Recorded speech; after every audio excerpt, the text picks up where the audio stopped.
ನಮಸ್ಕಾರ ರೈತ ಬಂಧುಗಳೇ. ಫಾರ್ಮಿಂಗ್ ಅಥವಾ ಕೃಷಿ ಹೆಚ್ಚು ಕಡಿಮೆ ಎಲ್ಲ ದೇಶಗಳಲ್ಲಿ ಕೂಡ ಮಾಡ್ತಾರೆ. ಕೆಲವರು ಕೃಷಿಯನ್ನ ಪ್ಯಾಷನ್ ಅಥವಾ ಖುಷಿಯಿಂದ ಮಾಡಿದ್ರೆ, ಇನ್ನು ಕೆಲವರು ಅವಶ್ಯಕತೆ ಅಥವಾ ನೆಸೆಸಿಟಿಯಿಂದ ಮಾಡ್ತಾರೆ. ಅಮೆರಿಕಾದ 40% ಲ್ಯಾಂಡ್ ಅಥವಾ ಭೂಮಿ ಏನಿದೆ ಇದನ್ನ ಕೃಷಿಗೆ ಅಂತಾನೆ ಯೂಸ್ ಮಾಡ್ತಾರೆ. ಹಾಗೇನೆ ಇಲ್ಲಿ ಹೆಚ್ಚಿನ ಫುಡ್ ಐಟಮ್ಸ್ ಬೇರೆ ಬೇರೆ ದೇಶಗಳಿಗೆ ಎಕ್ಸ್ಪೋರ್ಟ್ ಕೂಡ ಆಗುತ್ತೆ. ಹಾಗೇನೆ ಇಂಡಿಯಾ, ನಮ್ಮ ಭಾರತ ಇದೆ, ವಿಶ್ವದ 3ನೇ ಅತಿ ಹೆಚ್ಚು ಕೃಷಿ ಉತ್ಪಾದನಾ ದೇಶ. ಭಾರತದಲ್ಲಿ ಹೆಚ್ಚು ಗೋಧಿ, ರಾಗಿ, ಜೋಳ ಮತ್ತೆ ಕಾಟನ್, ವೆಜಿಟೇಬಲ್ಸ್ ಮತ್ತೆ ಫ್ರೂಟ್ಸ್ ಕೂಡ ಬೆಳೀತಾರೆ. ಹಾಗೆ ಇವುಗಳನ್ನ ಹೊರಗಡೆ ದೇಶಕ್ಕೆ ಎಕ್ಸ್ಪೋರ್ಟ್ ಕೂಡ ಮಾಡಲಾಗುತ್ತೆ. 2011ರಲ್ಲಿ ಭಾರತ ಎಲ್ಲರಿಗಿಂತ ಜಾಸ್ತಿ ಹಾಲು ಉತ್ಪಾದನೆ ಮಾಡುವ ಹಾಗೆ ಎಲ್ಲರಿಗಿಂತ ವೇಗವಾಗಿ ಪೋಲ್ಟ್ರಿ ಇಂಡಸ್ಟ್ರಿಯಲ್ಲಿ ಸಫಲತೆ ಪಡೆದ ದೇಶ ಅಂತ ಹೆಸರುವಾಸಿಯಾಗಿದೆ.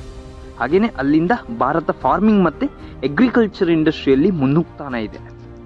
ಅಮೆರಿಕ ಹಾಗೂ ಇಂಡಿಯಾ ಇಬ್ಬರ ಕೃಷಿ ಕೂಡ ಅತ್ಯುನ್ನತ ಮಟ್ಟದಲ್ಲೇ ಇದೆ. ಹಾಗೇನೆ ಇಬ್ಬರ ಕೃಷಿ ಕೂಡ ನೋಡ್ಲಿಕ್ಕೆ ಬಹು ಸೊಗಸಾಗಿ ಕಣ್ಣಿಗೆ ಮುದ ಕೊಡುವ ದೃಶ್ಯ ಅಂತಾನೆ ಹೇಳ್ಬೋದು. ಈ ಕೃಷಿ ಸೌಂದರ್ಯವನ್ನ ನೋಡಿಕೊಳ್ಳುವ ಜವಾಬ್ದಾರಿ ಮತ್ತು ಸಂಪೂರ್ಣ ಕ್ರೆಡಿಟ್ ನಮ್ಮ ರೈತರಿಗೆ ಸಲ್ಲುತ್ತೆ. ಯಾಕಂದ್ರೆ ಇವನ್ನೆಲ್ಲ ಮೇಂಟೈನ್ ಮಾಡೋನು ಹಾಗೆ ಈ ಬೆಳೆಗಳನ್ನ ಬೆಳೆಯೋನು ನಮ್ಮ ರೈತ. ಹಾಗಾಗಿ ಈ ಅಗ್ರಿಕಲ್ಚರ್ ಅಥವಾ ಕೃಷಿ ಇಂಡಸ್ಟ್ರಿಯಲ್ಲಿ ಎಲ್ಲರಿಗಿಂತ ಮುಖ್ಯ ಪಾತ್ರ ಮತ್ತು ಇಂಪಾರ್ಟೆನ್ಸ್ ನಮ್ಮ ರೈತರದ್ದು. ಹಾಗಾಗಿ ಬನ್ನಿ ನಾವು ಇವತ್ತು ಈ ಕೃಷಿ ಕುರಿತಾದ ಅಮೆರಿಕದ ಹಾಗೂ ಭಾರತದ ಕೃಷಿ ಕುರಿತಾದ ಸಂಪೂರ್ಣ ವ್ಯತ್ಯಾಸವನ್ನು ಈ ವಿಡಿಯೋದಲ್ಲಿ ನೋಡೋಣ. ಹಾಗೂ ನಾನು ಈ ವಿಡಿಯೋದಲ್ಲಿ ರೈತರ ನಂಬರ್ಸಿಂದ ಹಿಡಿದು ಅವರ ಆದಾಯದವರೆಗೆ, ಹಾಗೆ ಅವರ ಸೂಸೈಡ್ ರೇಟಿಂದ ಹಿಡಿದು ಕೃಷಿ ವಿಧಾನದವರೆಗೂ ಇರುವ ಸಂಪೂರ್ಣ ಮಾಹಿತಿಯನ್ನು ನಾನಿಲ್ಲಿ ಹೇಳಲಿಕ್ಕಿದ್ದೇನೆ. ಹಾಗಾಗಿ ನನ್ನ ಜೊತೆ ವಿಡಿಯೋದ ಕೊನೆಯವರೆಗೂ ಇರಿ. ಇನ್ನು ನನ್ನ ಚಾನಲ್ ನಿರುತ್ತರವನ್ನು ಯಾರೆಲ್ಲ ಸಬ್ಸ್ಕ್ರೈಬ್ ಮಾಡಿಕೊಳ್ಳಿಲ್ಲ ದಯವಿಟ್ಟು ಮಾಡಿಕೊಳ್ಳಿ ಅಂತ ಹೇಳ್ತಾ ವಿಡಿಯೋವನ್ನು ಶುರು ಮಾಡೋಣ. Number 1, numbers. ಇವತ್ತಿಗೂ ಕೂಡ ಇಂಡಿಯಾದ ಅನ್ಎಂಪ್ಲಾಯ್ಮೆಂಟ್ ರೇಟ್ ಜಾಸ್ತಿಯಾಗಿಯೇ ಉಳಿದಿದೆ. ಭಾರತದಲ್ಲಿ ಟೋಟಲ್ ಆಗಿ 120 ಮಿಲಿಯನ್ ರೈತರಿದ್ದಾರೆ. ಇದರಲ್ಲಿ ಹೆಚ್ಚಾಗಿ ಶಿಕ್ಷಣ ಹಾಗೆ ಉದ್ಯೋಗ ಸಿಗದೇ ಇರೋ ಕಾರಣಕ್ಕೆ ಒತ್ತಾಯ ಅಥವಾ ಅನಿವಾರ್ಯತೆಯಿಂದ ಈ ಕೆಲಸ ಮಾಡೋರು ಎಷ್ಟೋ ಜನ ಇದ್ದಾರೆ. ಆದರೆ USA ಹಾಗಲ್ಲ. ಅಲ್ಲಿ ಕೇವಲ ಬೆರಳೆಣಿಕೆಯ ಜನರು ಕೃಷಿ ಮಾಡ್ತಾರೆ. ಅಮೆರಿಕಾದಲ್ಲಿ ಕೇವಲ 2.3 ಮಿಲಿಯನ್ಸ್ ರೈತರಿದ್ದಾರೆ. Number 2, sizes. ಇಂಡಿಯಾದಲ್ಲಿ ಕೃಷಿಯ ಜಮೀನು ಹೆಚ್ಚಾಗಿ ಪಿತ್ರಾರ್ಜಿತವಾಗಿ ಬಂದಿರುತ್ತೆ. ಇಲ್ಲಿ ಒಂದು ಫ್ಯಾಮಿಲಿಯಲ್ಲೇ ಕೃಷಿಯ ಭೂಮಿ ಪಾಲಾಗಿರುತ್ತೆ. ಹಾಗಾಗಿ ಭಾರತದಲ್ಲಿ ಆವರೇಜ್ ಕೃಷಿಯ ಜಮೀನಿನ ಸೈಜ್ ಕೇವಲ 2.3 ಹೆಕ್ಟೇರ್ಸ್ ಅಷ್ಟೇ. ಆದರೆ ಅಮೆರಿಕದಲ್ಲಿ ಹೀಗಲ್ಲ. ಅವರ ಆವರೇಜ್ ಭೂಮಿಯ ಸೈಜ್ 250 ಹೆಕ್ಟೇರ್ಸ್ಗಿಂತ ಜಾಸ್ತಿ ಇರುತ್ತೆ. Number 3, qualification. ಇಂಡಿಯಾದಲ್ಲಿ ರೈತರ ಮಕ್ಕಳು ಚಿಕ್ಕ ವಯಸ್ಸಿನಿಂದಲೇ ಅವರ ಅಪ್ಪ ಅಮ್ಮನಿಗೆ ಕೃಷಿ ಚಟುವಟಿಕೆಗಳಲ್ಲಿ ಹೆಲ್ಪ್ ಮಾಡ್ತಾರೆ. ಅವರ ಶಿಕ್ಷಣದ ಸಮಯದಲ್ಲೇ ಅವರಿಗೆ ಕೃಷಿಯ ಜವಾಬ್ದಾರಿ ಹೊತ್ಕೊಳ್ಳುವ ಸಾಧ್ಯತೆ ಇರುವುದರಿಂದ, ಹಾಗೆಯೇ ಹಣಕಾಸು ಪರಿಸ್ಥಿತಿಯ ಕಾರಣದಿಂದ ಅದೆಷ್ಟೋ ರೈತರು ತಮ್ಮ ಮಕ್ಕಳಿಗೆ ಉನ್ನತ ಶಿಕ್ಷಣ ಕೊಡಿಸ್ಲಿಕ್ಕೆ ಅಸಹಾಯಕರಾಗಿರ್ತಾರೆ. ಹಾಗಾಗಿ ಮಕ್ಕಳನ್ನ ಕೂಡ ಕೃಷಿಯಲ್ಲಿ ತಮ್ಮೊಂದಿಗೆ ಉಳಿಸ್ಕೊಳ್ತಾರೆ. ಈ ಕಾರಣದಿಂದಲೇ ಭಾರತದಲ್ಲಿ ಹೆಚ್ಚಿನ ರೈತರ ಹತ್ರ ಹೇಳಿಕೊಳ್ಳುವ ಡಿಗ್ರಿ ಅಥವಾ ಕ್ವಾಲಿಫಿಕೇಶನ್ ಇರಲ್ಲ. ಹೆಚ್ಚಿನವರು ಸ್ಕೂಲ್ ಪಾಸ್ಟ್ ಅಥವಾ ಡ್ರಾಪ್ ಔಟ್ಸ್ ಆಗಿರ್ತಾರೆ. ಭಾರತದಲ್ಲಿ ಅಗ್ರಿಕಲ್ಚರ್ ಸ್ಟಡೀಸ್ ತುಂಬಾ ಕಡಿಮೆ ರೈತರು ಕಂಪ್ಲೀಟ್ ಮಾಡ್ತಾರೆ. ಅದರ ಜೊತೆ ಅಮೆರಿಕದ ರೈತರು ಸ್ಕೂಲ್ ಶಿಕ್ಷಣ ಅಂತೂ ಕಂಪ್ಲೀಟ್ ಮಾಡಿನೇ ಇರ್ತಾರೆ. ಅದರ ಜೊತೆ ಕಾಲೇಜಲ್ಲಿನೇ ಕೃಷಿ ಹಾಗೂ ಅದರ ಕುರಿತಾದ ವಿಷಯದ ಬಗ್ಗೆ ಸ್ಟಡಿ ಕೂಡ ಮಾಡಿರ್ತಾರೆ. ಹಾಗೆಯೇ ಕೃಷಿಯ ಎಲ್ಲ ಹೊಸ ಡೆವಲಪ್ಮೆಂಟ್ ಮತ್ತೆ ಬದಲಾವಣೆಯ ಬಗ್ಗೆ ಅವರಿಗೆ ಒಂದು ನಾಲೆಜ್ ಅನ್ನುವಂಥದ್ದು ಇರ್ತದೆ. Farming methods. ಭಾರತದ ಕೃಷಿಯಲ್ಲಿ ಹೆಚ್ಚಾಗಿ ಪುರಾತನ ಕೃಷಿ ವಿಧಾನ ಮತ್ತು ಮನುಷ್ಯನ ದೈಹಿಕ ಶ್ರಮ ಜಾಸ್ತಿಯಾಗಿ ಅಳವಡಿಸಿಕೊಂಡಿದ್ದಾರೆ. ಆದರೆ ಅಮೆರಿಕದಲ್ಲಿ ಹಾಗಲ್ಲ. ಅವರು ಜಾಸ್ತಿಯಾಗಿ heavy or advanced machine use ಮಾಡ್ತಾರೆ. ಅಂದರೆ ಅವರು ದೈಹಿಕ ಶ್ರಮ ಅಂದರೆ ದಿನಗೂಲಿ ವಿಷಯದಲ್ಲಿ ಜಾಸ್ತಿಯಾಗಿ ನಂಬಿಕೆ ಇಟ್ಕೊಳ್ಳಲ್ಲ. ಮತ್ತೆ ಇನ್ನೊಂದು ವಿಷಯ ಏನಂದ್ರೆ, ಭಾರತದಲ್ಲಿ ಇಂದಿಗೂ ಕೂಡ ಕೃಷಿ ಮಳೆಯ ಮೇಲೇನೆ ನಿಂತಿದೆ. ಹಾಗೆ ಹೆಚ್ಚಿನ ಕಡೆಯಲ್ಲಿ ವರ್ಷದಲ್ಲಿ ಕೇವಲ ಒಂದು ಬೆಳೆ ಬೆಳಿಲಿಕ್ಕೆ ಆಗುವಂಥದ್ದು. ಉದಾಹರಣೆಗೆ ಆಲೂಗಡ್ಡೆ ಅಥವಾ ಭತ್ತ.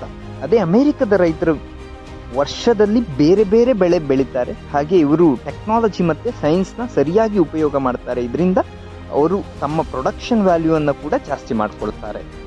ಹಾಗೇನೆ ನಮ್ಮ ಭಾರತದ ರೈತರ ಹತ್ರ ಮಳೆ ಮತ್ತೆ ಪ್ರವಾಹದಿಂದ ಬೆಳೆನ ಉಳಿಸಿಕೊಳ್ಳುವಷ್ಟು ಶಕ್ತಿ ಇರಲ್ಲ. ಯಾಕಂದ್ರೆ ಅವ್ರ ಹತ್ರ ಡ್ಯಾಮ್ ಅಥವಾ ಬಿಲ್ಡಿಂಗ್ ಮಾಡುವಷ್ಟು ಹಣ ಇರಲ್ಲ.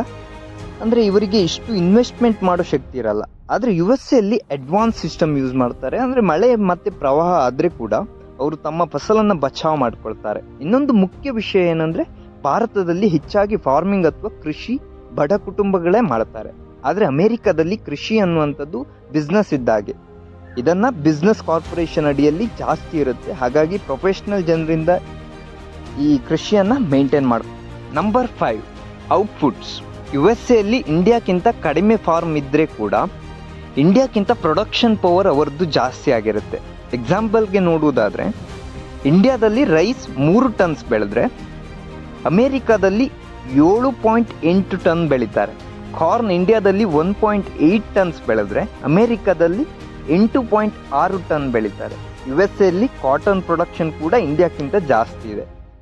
ಇದಕ್ಕೆಲ್ಲ ಕಾರಣ ಏನಂದರೆ ಇಂಡಿಯಾದಲ್ಲಿ ರೈತರಿಗೆ ಜಾಸ್ತಿ ಕಷ್ಟಗಳನ್ನು ಎದುರಿಸಬೇಕಾಗುತ್ತೆ. ಒಂದು ಗವರ್ನ್ಮೆಂಟಿಂದ ರೈತರಿಗೆ ಸರಿಯಾದ ಒಂದು ಸಪೋರ್ಟ್ ಸಿಗ್ತಾ ಇರುವುದಿಲ್ಲ. ಇನ್ನೊಂದು ಹಣಕಾಸಿನ ತೊಂದರೆ ರೈತರಲ್ಲಿರುವಂಥದ್ದು. ಹಾಗೆ ವೈಜ್ಞಾನಿಕವಾಗಿ ಹೇಗೆ ಬೆಳಿಬೇಕು ಎನ್ನುವ ಒಂದು ಮಾಹಿತಿ ರೈತರಿಗೆ ಹೆಚ್ಚಿನ ಬಾರಿ ಇರುವುದಿಲ್ಲ. ಇವೆಲ್ಲ ಸಮಸ್ಯೆಯಿಂದ ಈ ಪ್ರೊಡಕ್ಷನ್ ವ್ಯಾಲ್ಯೂ ಎನ್ನುವಂಥದ್ದು ಕಡಿಮೆ ಆಗುತ್ತೆ. Number 6, farmers life. USA ಅಲ್ಲಿ ರೈತರ ಜೀವನ ಬೆಟರ್ ಆಗಿದೆ. ಅಲ್ಲಿ ರೈತರಿಗೆ ಲೋನ್ ಇದು ಟೆನ್ಷನ್ ಇರಲ್ಲ, ಸಬ್ಸಿಡಿ ಸರಿಯಾಗಿ ಸಿಗುತ್ತೆ ಅವರಿಗೆ. ಹವಾಮಾನ ವೈಪರೀತ್ಯ ಹಾಗೂ ಫ್ಯಾಮಿಲಿ ಪ್ರಾಬ್ಲಮ್ಸ್ ಇಂಡಿಯಾದ ರೈತರಿಗಿಂತ ಕಡಿಮೆ ಇರುತ್ತೆ. ಯಾಕಂದರೆ ಅವರ ಗವರ್ನಮೆಂಟ್ ರೈತರಿಗೆ ತುಂಬಾ ಸಪೋರ್ಟ್ ಮಾಡುತ್ತೆ. ನಿಮಗೆ ನಮ್ಮ ಗವರ್ನಮೆಂಟ್ ಬಗ್ಗೆ ಗೊತ್ತೇ ಇದೆ, ಹೇಳೋಕ್ಕೇನು ಇಲ್ಲ ಬಿಡಿ. Number 7, farmers earning. ಅಮೇರಿಕಾದಲ್ಲಿ ರೈತರ ಇಯರ್ಲಿ ಇನ್ಕಮ್ ಅಂದರೆ ವಾರ್ಷಿಕ ಆದಾಯ $75,790 ಅಂದರೆ ಸುಮಾರು 71,35,685 ರೂಪಾಯಿ. ಆದರೆ ನಮ್ಮ ಇಂಡಿಯಾದ ರಿಪೋರ್ಟ್ನ ಪ್ರಕಾರ ಇಂಡಿಯಾದಲ್ಲಿ ಅದೆಷ್ಟೋ ರೈತರು ವಾರ್ಷಿಕವಾಗಿ 1 ಲಕ್ಷ ದುಡಿಯದೇ ಇರುವವರು ಎಷ್ಟೋ ಜನ ಇದ್ದಾರೆ. ಇನ್ನು ನಂಬರ್ 8 ಬಗ್ಗೆ ನೋಡುವುದಾದರೆ ಫ್ಯೂಚರ್. ಅಮೇರಿಕದ ರೈತರ ಫ್ಯೂಚರ್ ಅಥವಾ ಭವಿಷ್ಯ ಎನ್ನುವಂಥದ್ದು ಬ್ರೈಟ್ ಆಗಿದೆ.